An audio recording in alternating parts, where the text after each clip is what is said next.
If you haven't heard about Anchor by Spotify, it's the easiest way to make a podcast with everything that you need all in one place.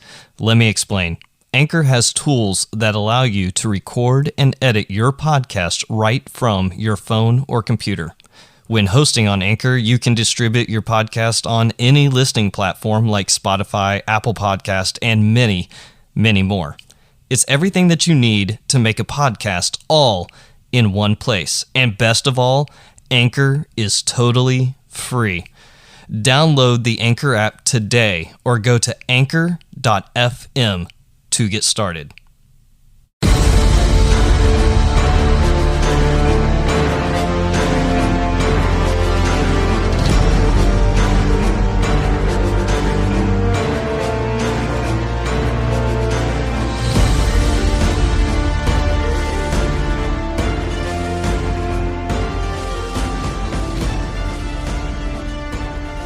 From Battlefield Studio Alpha, welcome to the Wartime Leadership Podcast, where we explore what spiritual resiliency looks like from different perspectives.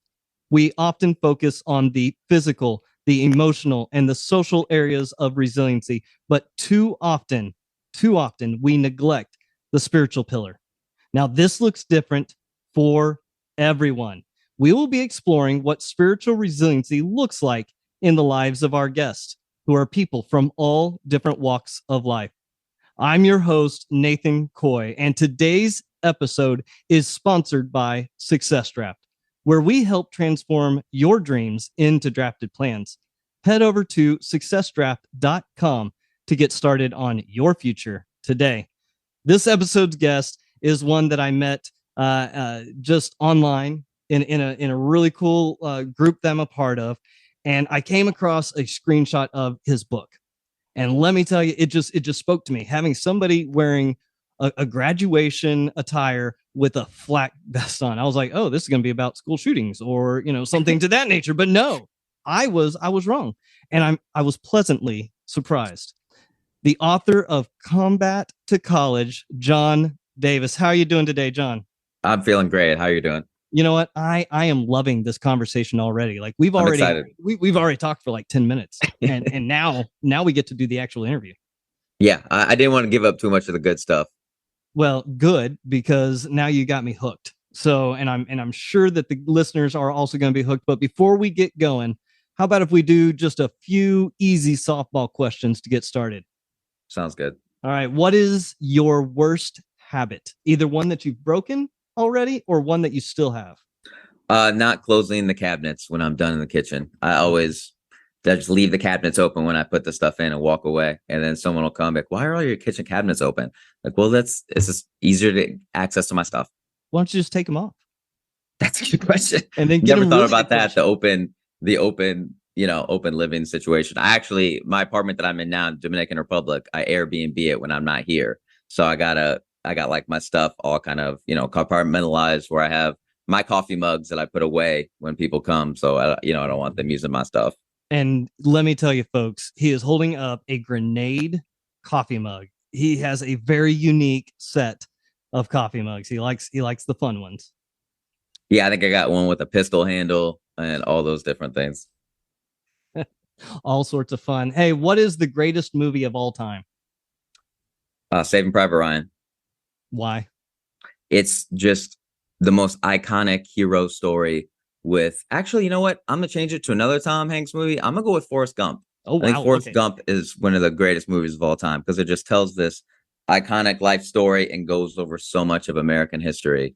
But I don't know why I went with two Tom Hanks movies, but I think Forrest Gump. I'll go with Forrest Gump. Man, that was a complete left turn. World War II to Vietnam to everything else. Both war related. I mean, in essence, but yes, I think you're right. I think that book was really underestimated for what it could hold. And then when they turned it into the movie, just amazing the way that they transitioned through all of those. And of course, Tom Hanks. I mean, come on. How could it not be? All right. What is one thing that John finds repulsive? Repulsive. Probably people that chew too loud. You know, if you can hear the people at the next table eating when they're eating, or if you're sitting out to dinner with someone and they're chewing too loud, I think that's just kind of, maybe that's more of a pet peeve than repulsive. But, when you see someone's food, I hate that. Yeah, we're still going to go with repulsive because, I mean, it's repulsive to you. That works. Doesn't make it any less. Amen. All right. What is your greatest fear? I would say going to my deathbed with regrets. I think that's probably my greatest fear. I think about, I got into stoicism when I got out of the military, and it makes you think, a little bit about death and your impact on the world, things like that. So I think that having any regrets at the end of my life would be my greatest fear. Yeah, that is what I would call deep. I definitely look at that and go, what am I going to be regretting? What am I going to be regretting? Mm-hmm. Yeah. Right? When you're in deathbed, I've heard it said before that you kind of meet the person that you could have been if you made all the right decisions, if you, took the right path in life, if you worked harder. And I don't think anyone, reaches their true potential, but a lot of veterans are close, and a lot of veterans are light years away. Mm-hmm. Well, and when I think of that, I think of my wife, right? Like, I would have much rather have gotten to teaming up with my wife through a different avenue and different choices that I made in order to get there. But I wouldn't, if they were to tell me that it would change the entire story, if they changed one aspect of that, I wouldn't do it. I would keep it exactly the way it is. So I get what you're saying there. Well, hey, thank you, John. And I really do appreciate you being here this evening, talking with us and having this really, really important conversation, because I think that it falls on deaf ears a lot. And I think that it people need to stand up like you have been doing, and the different things that you've done in order to make sure that veterans' voices are being heard is just as important. So why don't you walk us through your background, what it looks like, what you went through to get to this point in your life? So I grew up in the great state of Iowa. We call it heaven, but would never want to live there ever again. After high school, I kind of drifted into, I think every veteran kind of has three lives. You have your pre-military life, you have your military life, and your post-military life. And exploring all of those different things is complicated. I think our lives are really determined by how well we handle those transitions. So I grew up in Iowa and drifted into community college coming out of high school, kind of because that's what you're supposed to do. And I ended up exploring martial arts because I was kind of becoming, big at the time, early 2000s. And I ended up starting to fight, kind of like mixed martial arts in local strip clubs, and just kind of trying to find challenges. And I remember after kind of getting beat up a little bit after a fight, I was in a locker room changing with all the strippers, and the promoter comes in. They pay me, my $100 and a couple drink tickets, not anything big at the time. And then, I couldn't get my sweatshirt on, and one of the strippers helped me put it on because my arm, I couldn't really lift it. And she was like, maybe this isn't for you. And so I really wanted a challenge in my life. I love playing sports growing up. So I was always kind of pursuing challenges. And that's one thing which I'm sure we'll get into, is it's easy when you get out of the military to stop pursuing challenges. But so then that challenge, I wasn't challenged by college, which is where I was going because my mom wanted me to go. So I ended up running to the military and ended up joining the Army. And that journey, where around the world did it take you? So Afghanistan was kind of the main thing, I guess. I shipped out to Afghanistan 2 weeks after I got to my unit. So I joined, and then 2 weeks into it, I was in Afghanistan fighting. The first time I fired a 50 cal in my entire life was in combat. I mean, it was kind of trial by fire, shipping straight over there. But I really enjoyed that because a lot of time in the military, you just have to get your feet wet. You got to dive right in. So getting to do that and getting to deploy right away was actually a blessing to me. Yeah. And you really have to like suddenly learn those leadership traits that are just kind of put out there, even as an E3, E4, even in that range, you still have that. Combat will definitely do the trial by fire for sure. Absolutely. And then after the military, that's kind of when I felt like my life kicked off again. I kind of went into a dark path when I first got out of the military because I was so used to having someone tell me what to do all the time. It was, my entire life, well, from the military, someone's telling me what to do basically every minute. And then I got out of the military and there wasn't really anyone to tell me what to do. So for a while, I kind of did nothing. And I spent, probably too much time drinking, trying to find myself. I felt really isolated when I got out of the military. And then I decided to try college again because you got the GI Bill and obviously they pay for your school, which is one of the huge benefits to join the military. But so many veterans don't take advantage of it. And when I got into school, I'd never really been passionate about education or learning.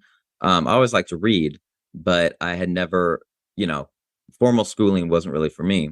And then I got into it and I just fell in love with the process of learning and the educational environments. And I found a community kind of in the educational institutions and with my student veteran organizations. And that led me eventually to getting a job through the VA helping student veterans. And I kind of felt like my service to the country more accurately began when I got out of the military, which kind of sounds weird, but that's when I really felt like I had a bigger impact. I mean, not that you don't feel like you have an impact in the military, because obviously you're doing, tremendous things, you're working hard, but it was kind of my own personal mission when I got out to start helping other veterans. And then I found that helping them really helped me. So my dad, Vietnam vet, right, came back from Vietnam, wanted nothing to do with the military, didn't want to do anything even with other vets, really hard to identify himself even as a veteran at that point. But in years now, now that he's in his 70s, he has found a deep joy, a deep passion with actually working with the VA to help veterans get their benefits back that maybe that they didn't know that they deserved. So I can definitely see where if he had maybe done this a little bit earlier in life, that he might have had a little bit more of a quote mission set mind on that. But you found it much earlier, much younger in. So what did your college journey look like once you left the military? Once I got into it, I kind of lucked into a really military friendly school and the environment that I was living at. When I got out of the military, I was up in New York, and my last assignment, military assignment, was recruiting. So it was kind of a more easy transition in the civilian life when you're recruiting, because you're already kind of living around civilians. You're not on a military base or anything like that anymore. And I didn't really know where to go. So I decided to stay there in New York, because going back to Iowa, where I'm from, almost kind of felt like going backwards in life. Like it felt like I was going back and I was going to be, 18 again. And there are so many people in my small town of Iowa that just never left. And honestly, when I went back there, like after a few deployments, I felt like a stranger there. So I decided to stay in New York, went into school, and found this really amazing military friendly school. And they gave me a job helping other student veterans.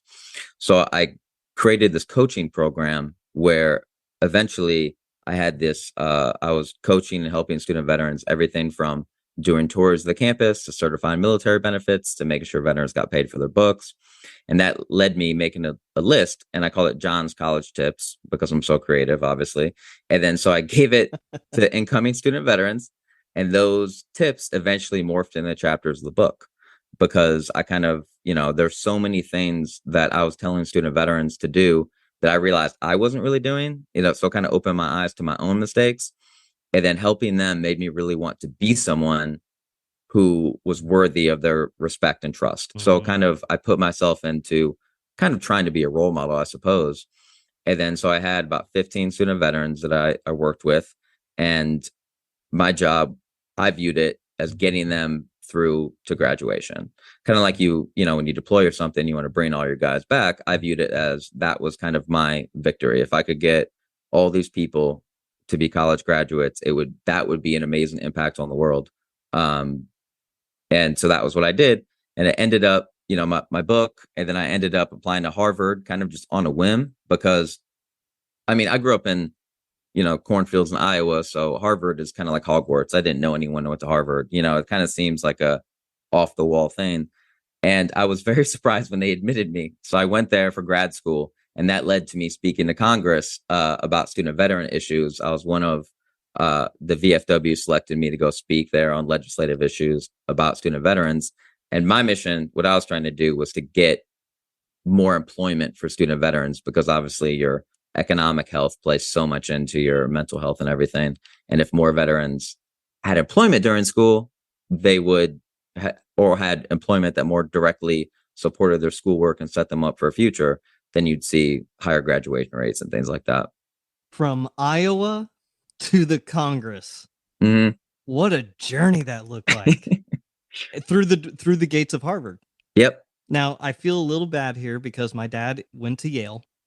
So there may be a little bit of a rivalry there, but he told me that there's a difference between Harvard, master's programs and Yale, that you all don't have this beef really with each other. Is that true? I don't really have any beef. I think it's kind of like, military branches, the Army, the Marines, the Air Force, you kind of rag on each other a little bit. But what I liked about being there was I was around so many motivated people who really wanted to make a difference. I initially wanted to get into my master's in international education because when I was in Afghanistan, I had some experiences where there's one day we were handing out school supplies and the interpreters told us, hey, don't give any school supplies or anything to any girls because they don't want them to have them. And there's this little girl that, she was there. I was handing out like crayons and stuff like that, just kind of like humanitarian type, friendly mission, hearts and minds type thing. And there's a little girl, she looked at me with the cutest eyes. She kind of reminded me of my niece a little bit. And I just gave her this pack of crayons. They told me not to do it. I did it. And then so she takes the crayons, and if you would have seen her eyes, it was like Christmas morning times 1,000 for a box of crayons, which, you can give an Xbox to a young kid in America nowadays and they would just shrug their shoulders or whatever. But this girl was just so impacted by that. And then there's this older, probably teenage, young, early 20s guy who saw that I gave it to her and he started beating her. He grabbed it from her, slapped her. She fell to the ground. And then seeing things like that, just because she, had these things, she interacted with a soldier. I gave her some crayons, just kind of, and seeing her get beat and then seeing the discrimination against women in education really made me want to make a difference. And then I got interested in conflict education, education of war zones. And that is kind of what led me into wanting to go to Harvard as well, because I wanted to be able to make an impact. And eventually I'm sure I'll teach in refugee camps and things like that. I've taught in Thailand and Cambodia, but just English, which was, an amazing experience as well. But conflict education was my passion for a while. And now I'm writing to help veterans. But, I think that's important to have a few different passions and a few different missions post-service, because nothing is really as all-encompassing as the military. It totally dominates your life. There's a culture, there's language, there's so much to it. And then when you get out, there's kind of a huge gap in your life. So you have to find multiple things to fill that gap. You can't only, get out.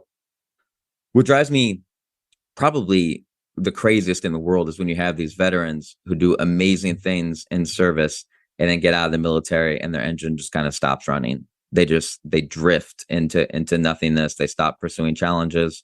And what my target area now for my book is veterans in college, because the reality is, I know I'm kind of jumping into a couple different subjects, just kind of talking. Oh, it's awesome. Okay. Awesome. The reality is people with college degrees kill themselves less.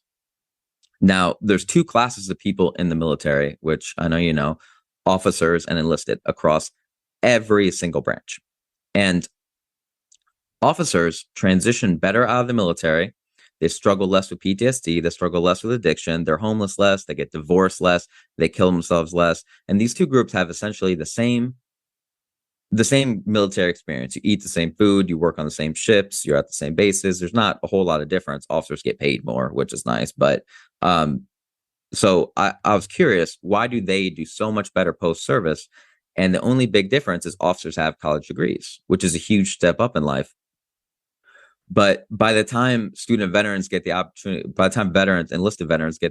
to go to college, they're already non-traditional students and facing a lot of obstacles. Because you got to think you're older. Your chances are you have a family, or like me, you've been divorced. So, and then over 50% of student veterans also have a service-connected disability. You put that in the factor that you also probably need to work during the education, and you throw in the fact that you're moving across the country, you're getting out of the military, you're readjusting to civilian life, and you're starting college all at the same time. It's an incredibly difficult transition. So my book, I wrote it for first year student veterans was kind of like my target group, because momentum really matters on the battlefield, in life, in college.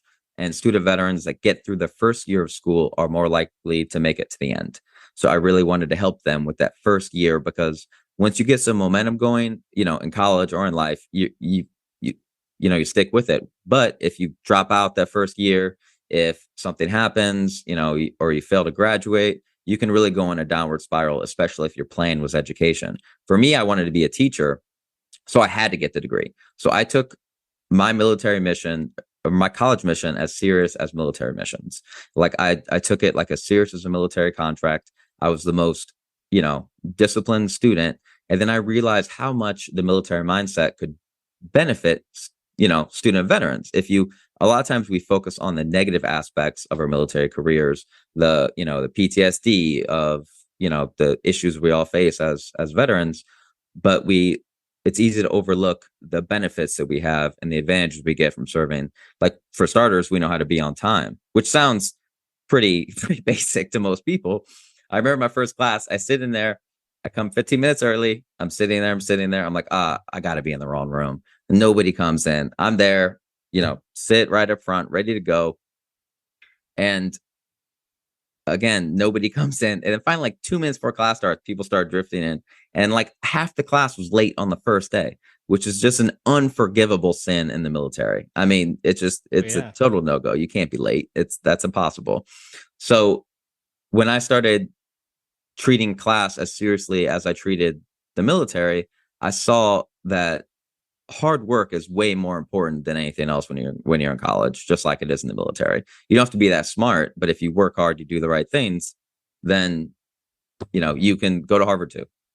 Now, I mean, there's a lot to unpack there, right? There's a lot, but I think one of the biggest things that I saw in that was, how well military do when they transition out and they go to class. It's a simple fact. I think stress, right? Military veterans, active duty, guard, reserve, it doesn't matter. We deal with those stressful situations and being able to navigate them. So when you talk about stress in the college world, it's okay, now I need to get my paper in on time, or I need to dedicate the time that's needed to acquire and get this piece of paper pushed through. I think that those types of stresses are minimalistic compared to what we have been through in a combat situation or even at a home station situation. So I think that's why there's a good transition there for the military to go in and do well. I have the ability there's a local college here, university, that I go in and I mentor, and I get to talk to 45 future officers all the time. And I love those conversations. I tell them you have to be balanced with your senior NCO Corps, with your NCO Corps. Yeah, most of them, especially like in the Air Force, where we have the Community College of the Air Force, a lot of our members are getting their degrees now, right? Like while they're in. And so they're coming out with advanced degrees alongside these officers that have theirs. So what do you say to members that come out with like an associate's or bachelor's degree in making that transition to maybe, say, grad school? I would say, I mean, a lot of people think, like, for me, going to college wasn't really possible when I was in. It didn't feel like realistic. And I think that different services have different kind of systems and things like that. I think your recruiter will tell you that you can graduate college while you're in the military, but making time for classes and all that on top of your military work is tough to do. I think that it's really disappointing when veterans don't use their GI Bill.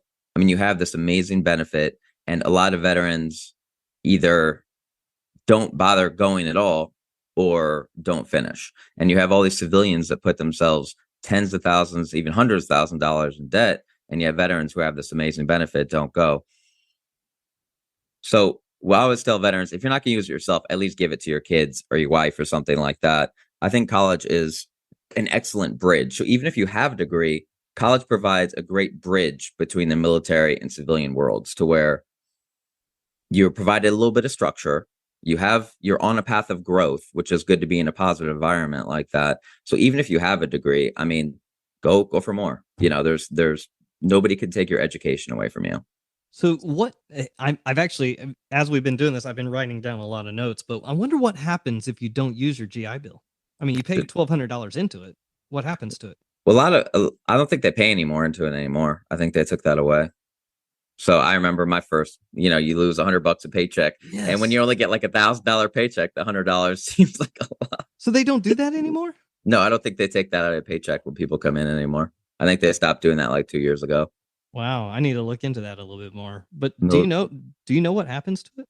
No, it just fades away. It's just, it's like anything else. It's just I mean, it'd be nice if you just give it to a stranger or donate it somewhere like that, but no, it just fades away, just not used.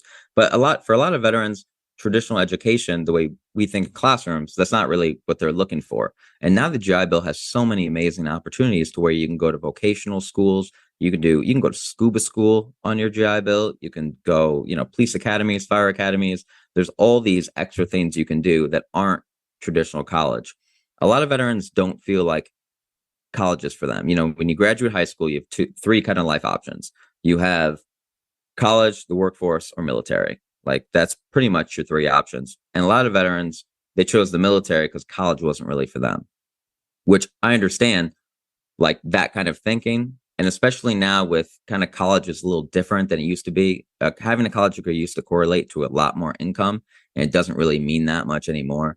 A plumber or welder gets paid obviously a lot more than a teacher, but you still need to get those certifications and you still need to be able to learn and you still need to be able to do all that in order to get those licenses and pass tests and things like that. So my book also addresses, trade schools and other forms of education, including self-education, because that's really the most valuable kind.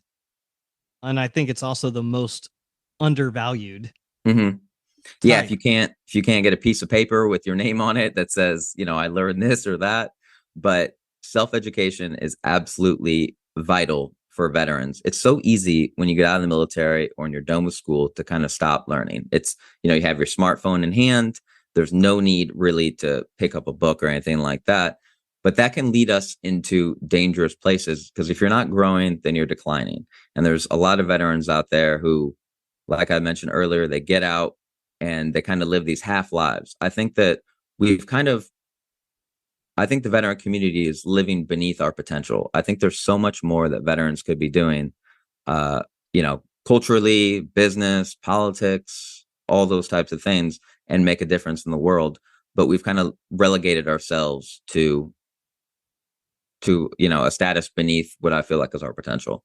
And I think too many times we get so used to having a mission. We have the mission laid out before us. We've got a great map to take us where we need to go.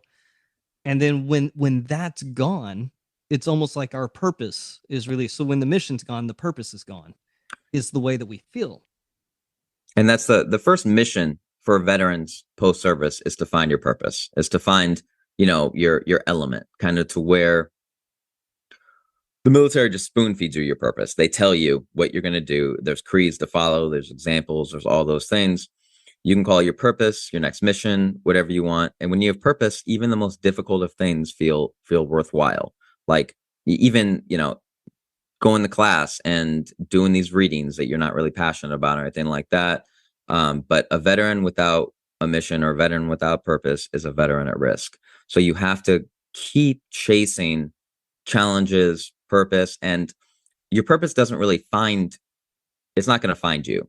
You have to find it. And that's why college can be a good place to find that purpose, because you can really discover yourself. I mean, college is a time of self-discovery for normal people. That's why you go to college to kind of, figure out what you want to do. I think people are so set into they need to be on a certain path, but college is a great place to figure yourself out. You can really take time to transition out of the military, rebuild your civilian identity. And also it's a great place to network and find other avenues of, employment, things like that. A lot of people are like, I don't want to go to school because I don't really know what I want to do. Well, you can figure that out there. You're definitely not going to figure it out just sitting around. Well, John, before we got started, you and I had a really good conversation going. And you said, I don't know if I can come up with a good definition for spiritual resilience, but here you are like laying out resiliency post-military life. You're laying it out already, but spiritual resiliency, that's a hard one to define. Yeah, my post-military journey, especially that first year out, was really had a lot of low moments. Um I got, addicted to pills on my PTSD stuff. And that led me, before you knew it, I was chasing pills with alcohol. Before you knew it, I was, struggling. I felt like a victim. I was turning to, the VA, going to therapy all the time, like trying to figure out how to get myself to a better place.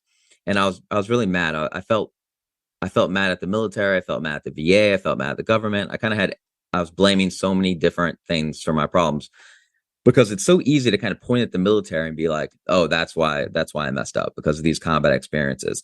But for veterans, a lot of times your loss of identity, the big gap between the military and civilian population, your isolation, your transition stress is more of a problem than your actual combat experiences. So I think a lot of the things that we think might be PTSD is actually more transition stress. And that's what I was struggling with, because I struggled, with nightmares because of combat experience and all those things. But losing my identity was a much bigger challenge for me. I mean, I spent hundreds of hours in tattoo parlors, tattooed like my entire body. I joined a motorcycle club. I was really trying to figure out who I was, and I found it in education. See, and that's beautiful, right? Like that's the beautiful story that you want to hear about. I have a really good friend, Will Green, just like you, tattoos, motorcycle club, all these different things to try to help him, because when he came out of the military, when he came out of the army, they said, "Well, what are your skills that you've acquired?" And he was like, "Well, I don't think you want to know what kind of skills I've acquired over my life." And it's sad, but it to a lot of people it's true. I don't think that I think that some people don't feel as if they transition well into the civilian life Mm-hmm. because of that, which is where the education piece would really come into play. But you have to have that desire to do it. Yeah, and that's what, when you get out, it's so easy to lose yourself, because you can't be who you were before the military, because that person obviously doesn't exist anymore. You can't be who you were in the military, because that person is operating in different contexts. So you really have to reforge your personal identity in a new situation, in a new employment, and in navigating an entirely new kind of life. Because, like I mentioned earlier, there's no other profession that gets as wrapped up into who you are. You can take the dog tags off, you can take the uniform off, but you're never not a soldier, you're never not an airman. It's just part of your identity. And you derive a lot of your life and what you do from the identity. And then when you lose that, you're not really sure who you are without it. And it's not the military is not a job. It's more of a calling. I mean, if you think of the military like a job, it's honestly kind of a shitty job. I mean, they don't pay you much. They send you to terrible places. They tell you what to do all the time. People yell at you. It's not that great of a job, but it is a calling. And the experiences you get from the military are the benefit of the military. We tend to think about the negative aspects a lot, but your friendships, the travel, the all those cool military stories you have, that's what the military pays you in. They don't really pay you in dollars. A really good connection between us, Alundis, he was a Marine. And I think it's really kind of funny when it's talking. Well, I don't say it's funny when talking to him. I used to say, okay, so what do you do? Or what did you do? And he was like, I was a Marine. They always recognize themselves as Marine first. Mm-hmm. You come to me and in my career field and you say, what do you do? And I'm going to go, well, I'm a port dog. I move cargo, or I'm a drill instructor, or we associate ourselves a lot more with what our job is versus who we fall under. The Marine, the Army, the infantryman, they're going to tell you specifically Army, I am Marine. And that's how they find their purpose within that. So what do the people say whenever they retire or they get out? I am retired. I am Right. And that's why, without that Marine label or that soldier label, that infantryman label, you are really not sure who you are, and you don't feel needed. I think veterans get in a lot of trouble when you don't feel needed, because you're part of a team. And then when you get out, the team just continues on its mission without you. I mean, I didn't know what I expected my infantry platoon to do when I got out.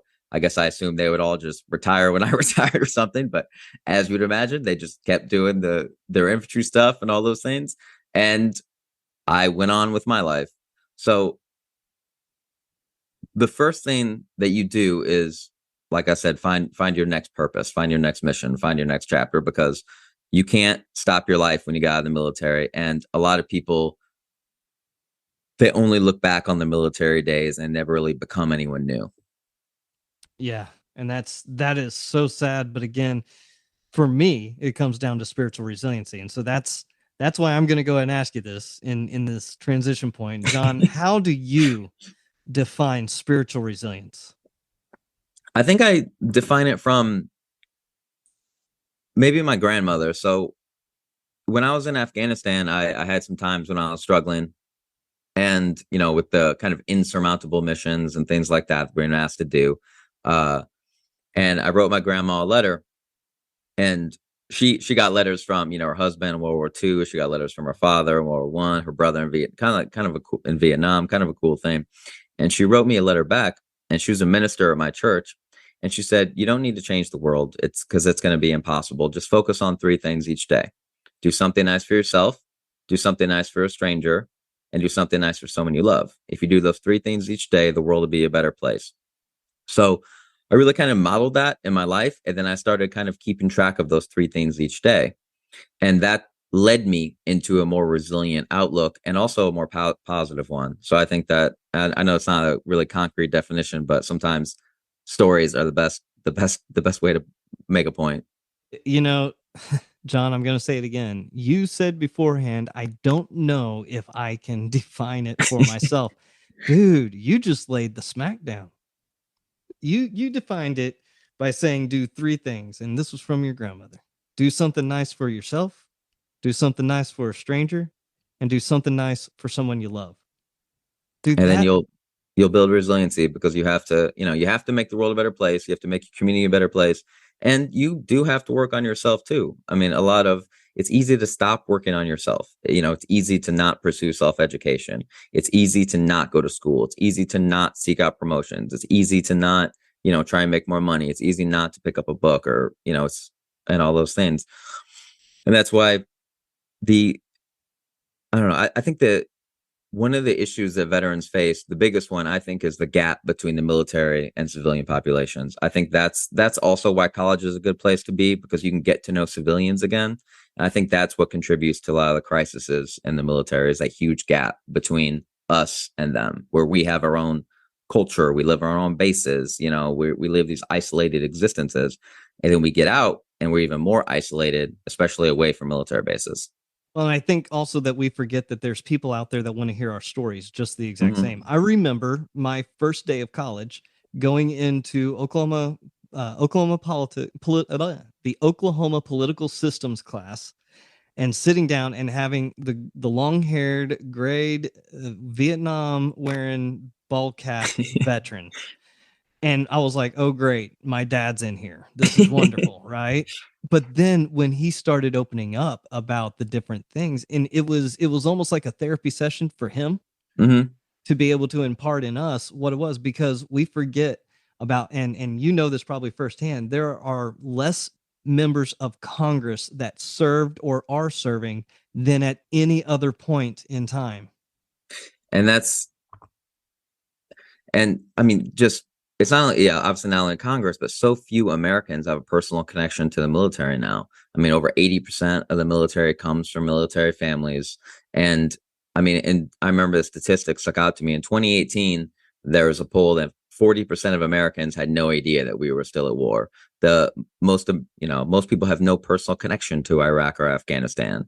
And I think Hollywood's portrayal of veterans has kind of thrown a wrench into it as well. We're portrayed as, you know, broken or scarred. I mean, kind of another Forrest Gump reference, like, you know, Lieutenant Dan, they kind of all look at us like that. So I think that divide makes it harder to reintegrate back in society, because we're treated as just inherently different than other people.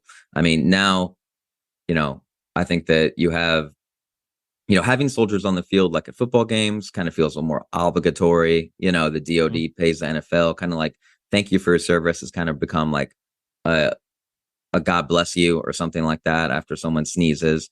And that divide is really something that I think is a slow moving crisis for veterans. And that's why, like you mentioned earlier, to fix it, sometimes you have to tell your story.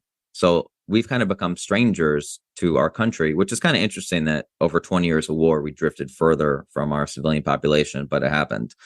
So I think that telling your story and opening up about your military experiences, you don't have to share everything, but the lessons, the values, the stories you have, because so many of us, even our families, don't know much about our stories. So they have different veteran organizations that focus on storytelling now. So I wrote an article for Veterans Breakfast Club that was encouraging veterans to tell their stories. And if you go on their website, they have all these like Zoom interviews with different veterans just opening up about their stories. And they have like American Legacy Project. They'll make a book of your military experiences and send it to you. So like you go on there with the interview, you send them some pictures and they put together a little book. And that's kind of a way for your family, for your community to get to know you. And also just for, for normal people to kind of get to know the military on a more personal level. Wow, I never even knew that those types of things were out there to be able to help veterans out. So thank you for sharing that with us. The main reason that I brought up the idea of Congress not really being active duty or even prior service is because all of our pay, all of our benefits, all of these things, which is what makes the VFW, Veterans of Foreign Wars, so important. Different organizations like the American Legion, the TAV, makes those so important because of keeping those rights and benefits that are voted on by congressmen that haven't ever served. Yeah, and the civilian population kind of they for some reason, or I don't know for some reason, but they kind of look to Congress to deal with the military. They're not really as involved. I mean, military matters are never really a like topic of conversation when it comes to Congress people. That's not their priority because that's just something that they do. But you don't have many people asking questions about Congress, about the military. And that's why the wars were allowed to drag on for so long. Thomas Jefferson said people have two enemies, criminals and the government. So sometimes the congressional are not exactly on our side. I think it's easy to look to them to solve our problems. And when I went and spoke to Congress, I remember I was very, very excited. I got this personal meeting with a congresswoman from my home state, and I had charts, I had graphs, I had all these things about why student veterans needed better employment, and that would have a huge impact on veteran mental health, graduation rates, and all those things. And it had taken me probably 6 or 7 months just to get to this meeting. I had worked on this proposal with the Student Veterans of America. I had all this stuff ready to go. I had the speech ready. I had, like I said, charts and graphs. And I got in there and I'm wearing my tie and everything. And I'm saying, hey, I get introduced. My name's John. I'm a graduate student at Harvard, blah, blah, blah. And I had wrote out the proposed legislation that I wanted to do with the Student Veterans of America. And the congresswoman said, okay, John, I have about 45 seconds and I got to go. So if you can condense it to that. And I was like, that's when I realized we can't look to them to solve our problems. I mean, we can't look to anyone else to solve our problems besides ourselves. I think it's easy to, like me, I expected the VA to help me, which is obviously not necessarily going to happen. I remember complaining. My friend finally was like, dude, what are you doing to help yourself? They're not going to help you. You can go there and sit down in therapy, or you can pop a pill expecting it to do the work, but you have to do it yourself. And that's what led me into pursuing lots of different types of, outside the box, less traditional therapy. So it really got me into nature. I started going outside more. We spend our military careers kind of outside. And then now with 90% of Americans spending 90% of their time indoors, it's easy to kind of retreat indoors and forget about the benefits of things like nature, getting out there. So that's why I live in the Dominican Republic now, is actually there's a huge veteran population here. And we do nature experiences for veterans. I do like hikes in the woods to waterfalls and things like that, and really try connecting them with nature because we're so easy to focus on pills. We're so easy to focus on that. And there's really a lot of alternative, there's a lot of alternatives outside the VA for improving veteran mental health. Wow. I wish that I had known more about this earlier in my career so I could start preparing myself for this moment, right? Like I'm a preparer. I've got to be in charge. I got to know what's going to happen, when it's going to happen type deal. That's just that nature of me, but it's beautiful that you have that type of organization, that type of group where you can remember that we're tactile beings just the same, right? Like I want to be able to touch. So going outside is very important. So, man, thank you, John, for what you're doing. Your mission is definitely not going to fall on deaf ears, and I appreciate the fact that you are taking this journey. Hey, it's awesome to come in here and talk to you. I think that it was a big wake up call when I realized that traditional therapy wasn't necessarily as helpful as I wanted it to be. It's relying on medication. Sometimes I felt like I was closer to like venting than actual therapy. And what I hope veterans realize is PTSD is not a forever problem. It's not a permanent diagnosis.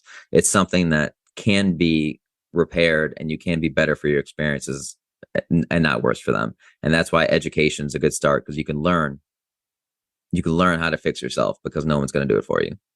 And those, John, are all different aspects of resilience. And I'm very, very glad that we had you here. Hey, do you have any book recommendations for us?